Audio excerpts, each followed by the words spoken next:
Salut tout le monde, c'est Max et aujourd'hui je voulais vous parler d'un sujet qui me tenait vraiment à cœur. Je voulais vous parler du changement. Et vous l'aurez remarqué, j'ai encore changé de côté dans ma chambre, je vous le promets, je vais enfin trouver ma place, mais je pense que celle-ci c'est la bonne. Par contre, je vous avoue que c'est vraiment le bordel, donc je vous mets une petite photo pour vous montrer comment je filme.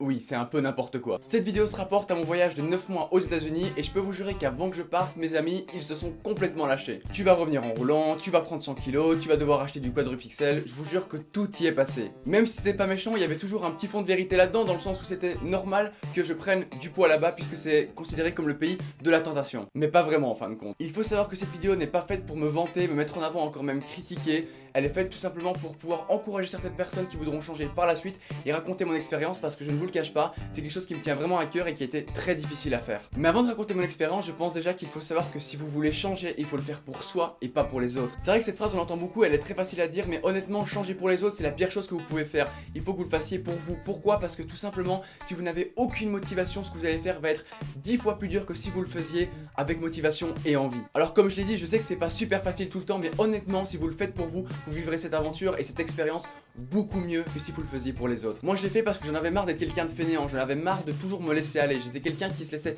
très vite aller et j'en pouvais plus de me voir comme ça. J'en avais marre de me lever le matin, de souffler, de n'avoir aucune motivation pour rien et pour moi ça c'était vraiment la chose la pire au monde. Et maintenant après un an de résultats je suis quand même ultra heureux de ce qui s'est passé. Et attention, il faut bien mettre mes propos dans leur contexte, c'est-à-dire que je n'estime pas du tout être parfait, mais je suis quand même beaucoup plus content et beaucoup plus satisfait d'être ce que je suis maintenant que ce que j'étais avant. Il faut savoir qu'avant que je parte aux États-Unis en juin 2014, je faisais 85 kg. Aujourd'hui en juin 2015, j'en fais 67. Et tout ça sans faire de sport, si ça c'est pas swag. Plus sérieusement, c'était vraiment très dur. Alors il faut savoir que j'étais en plus dans un pays qu'on appelle le pays de la tentation, c'est-à-dire que n'importe quoi était sujet à la déconnade. À 2 mètres de l'école il y avait un Starbucks, à 10 mètres un McDonald's, à 12 mètres un Chipotle, à 15 mètres un Subway et à 20 mètres un In-N-Out. C'est un espèce de fast-food typique en Californie. Et regardez-moi ces photos, t'avais envie de tout manger, elles ont été prises par moi, c'est-à-dire qu'il n'y a aucun Photoshop et même comme ça, tout te donnait envie. C'était vraiment terrible. Enfin bref, c'était juste invivable, ce pays voulait ma peau. Et c'est là où un dilemme est arrivé, soit je déconnais et je me faisais plaisir mais j'allais vraiment énormément souffrir en rentrant en Belgique, ou alors je me contrôlais et je tentais de faire un maximum d'efforts pour pas craquer. Et je suppose que vous connaissez la réponse. Et pendant un an, rien qu'en arrêtant de manger n'importe quoi, de manger entre les repas, de boire n'importe quoi, eh bien j'ai perdu 18 kilos. Sans faire aucun sport. C'est vrai que dit comme ça fait presque méthode magique quand tu vas sur un site et qui dit regardez cette technique, elle fait peur au médecin, il a perdu 10 kilos en 3 semaines.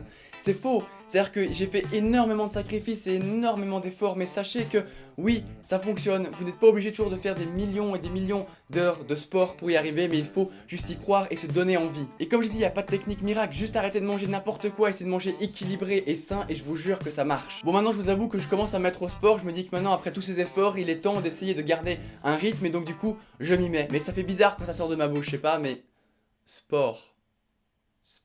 Et je sais que maintenant il y a plein de stéréotypes qui disent que plus t'es mince, plus t'es stylé, mais c'est complètement faux. Et là je m'adresse aux filles, il faut arrêter de croire que les mecs n'aiment que les filles super minces, c'est complètement faux. La majorité vous répondront justement qu'ils n'aiment pas trop ça. C'est vrai qu'avec l'expansion des réseaux sociaux maintenant c'est très facile de se faire insulter sur plein de choses, notamment le physique. Mais sachez que ce ne sont que des paroles en l'air qui ne représentent rien, elles ne sont juste faites que pour blesser. Dites-vous bien que 99% des gens qui vous insultent sur les réseaux sociaux ne le feraient pas dans la vraie vie. Ce que je vous dirais c'est de vivre la vie que vous voudriez vivre sans vous occuper du regard des autres. Encore une fois c'est très facile à dire, mais je vous jure que c'est pas impossible et c'est beaucoup plus plaisant. J'espère que cette vidéo vous aura plu et que j'aurai pu aider certaines personnes. Si j'ai même pu vous faire réfléchir un petit peu sur la question, je suis ultra heureux. N'hésitez franchement pas à donner votre avis sur la question et évidemment si vous avez des expériences personnelles à raconter, n'hésitez pas.